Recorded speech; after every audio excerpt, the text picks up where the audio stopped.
Hey guys, welcome back to my channel. So in today's video I have done this Halloween look. I really wasn't sure what I wanted to do. I wanted to do half face normal and then half face skeleton, but then I didn't want to do like half and half or like half and half, so I decided to do kind of it on like a diagonal. I tried to make it look as realistic as possible and I didn't want to do anything too scary. I wanted to do something still incorporating glam, so that's why I've left like half of the lip and then like done a glam eye.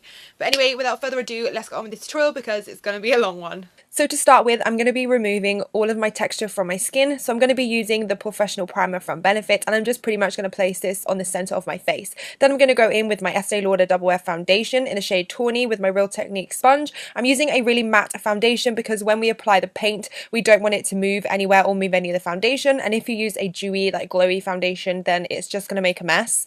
Then I'm going to conceal underneath my eyes using my Shape Tape concealer in light medium. I don't really know why I put this underneath my skeletal eye because I'm going to go over it with paint, but I really didn't know kind of like what steps to take to create this look, so it's a little bit wishy-washy. Then I'm going to go in my Peach Smoothie and my Creme Brulee eyeshadow from Makeup Geek. I'm just going to apply this in my crease and the outer corner using my 228 crease brush from Zoeva.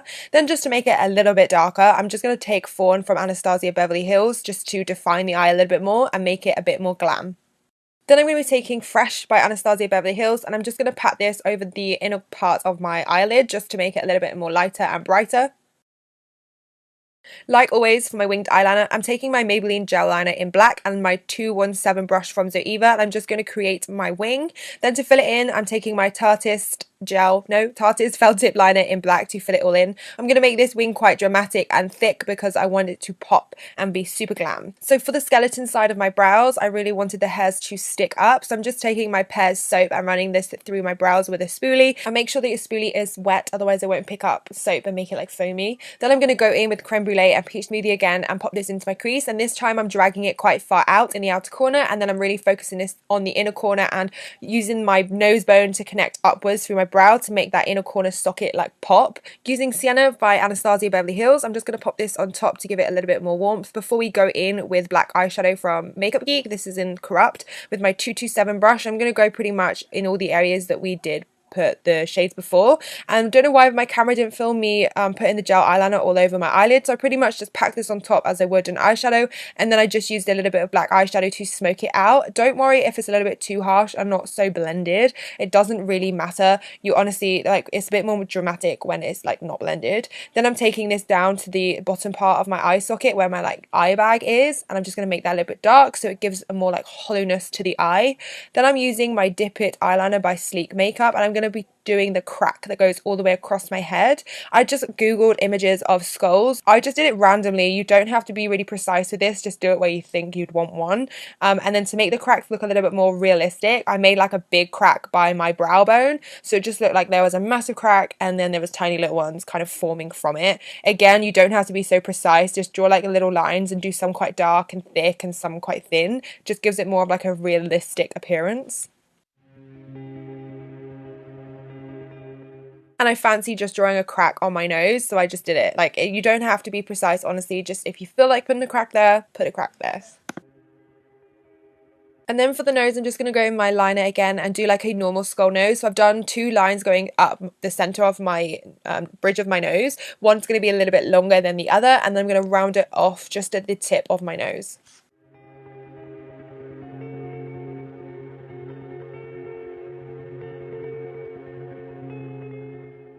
For my paint, I'm taking the Snazzaroo paint in white, and I'm just going to pop this on with a concealer brush. I should have really used a foundation brush for the bigger areas because it kind of left a little bit of straight marks, but it's fine. Once it dries pretty neat and tidy. And just be careful when you're going around the edges of the cracks. Now, I had to run this through my brows, so I did take off some of the eyeshadow, but have no fear because once the paint is dried, you can just pop on eyeshadow like you would normally. So I just had to go over that. Then I'm just taking a stop line in between my cheekbone and kind of curving it around. That's where I'm going to stop putting the white paint. I don't want to go any further down than that. Then I'm just going to fill in the area again, taking off that black eyeshadow underneath, but don't worry because I will go in afterwards and fill it all in once it's dried.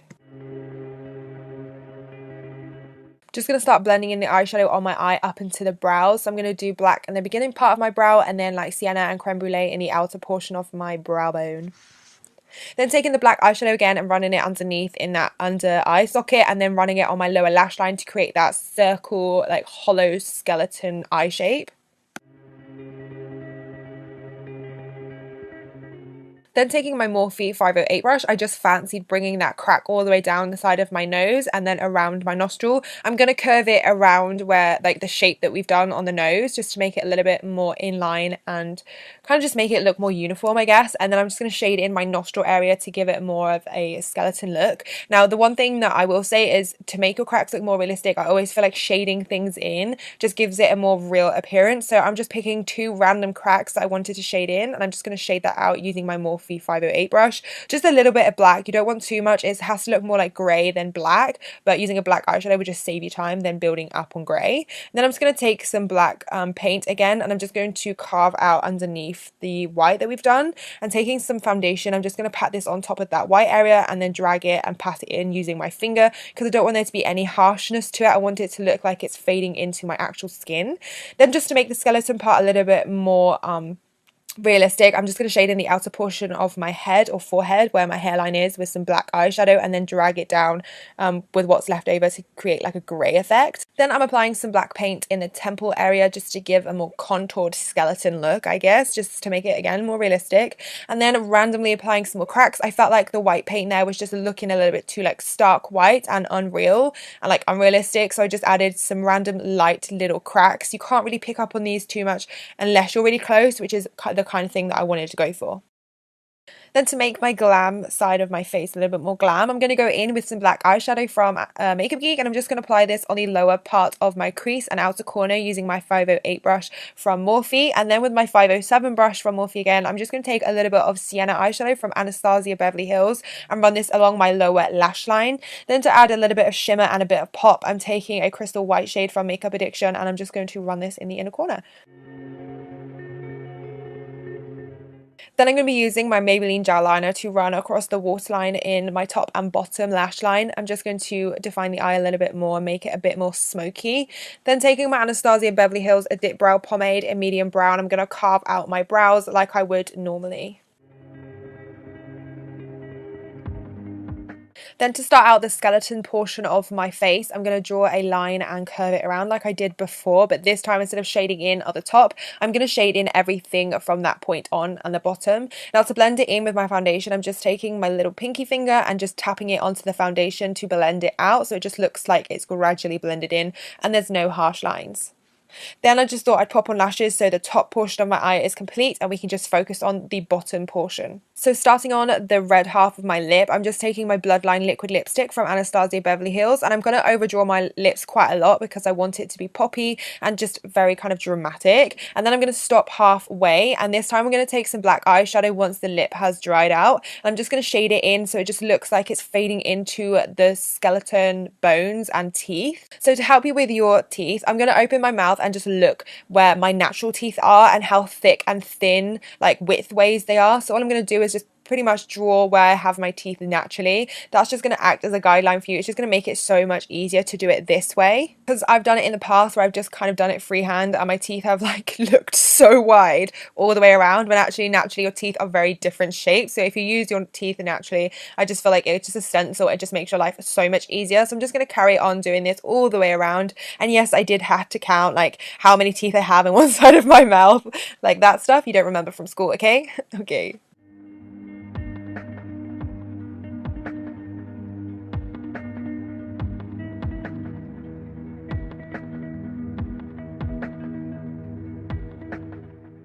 And then I'm just going to slightly draw a line going all the way through those lines, and it's kind of curved up a little bit and around just ever so slightly. If it's too straight, then it looks kind of weird.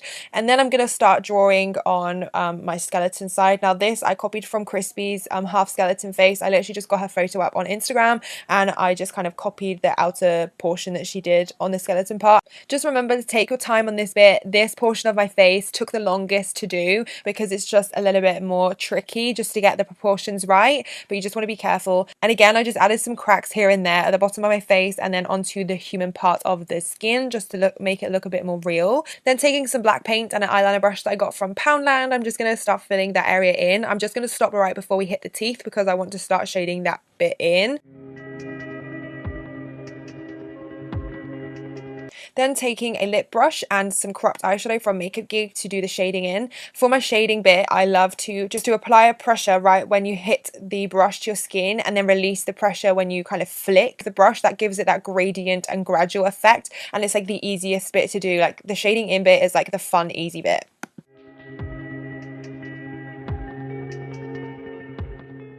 Then onto carving out the teeth. It always looks harder than it actually is. So just all you want to do for the teeth is carve out the edges on the outer corners. So where you've got like the big square bit, you just want to round off those edges to make it more curved. And then imagine it as like an upside down triangle, just a little bit more curved around the edges. And before it reaches that top point, you want to stop. So it kind of goes in and then it kind of like stops. And then you want to like make jagged lines going up. So it almost looks like where like the teeth have been like hanging on to the muscle. So yeah, it just gives it more of a realistic appearance, but you could totally leave them square if you don't have time or you just don't want to tackle it. But honestly, once you get the hang of it, it is super easy.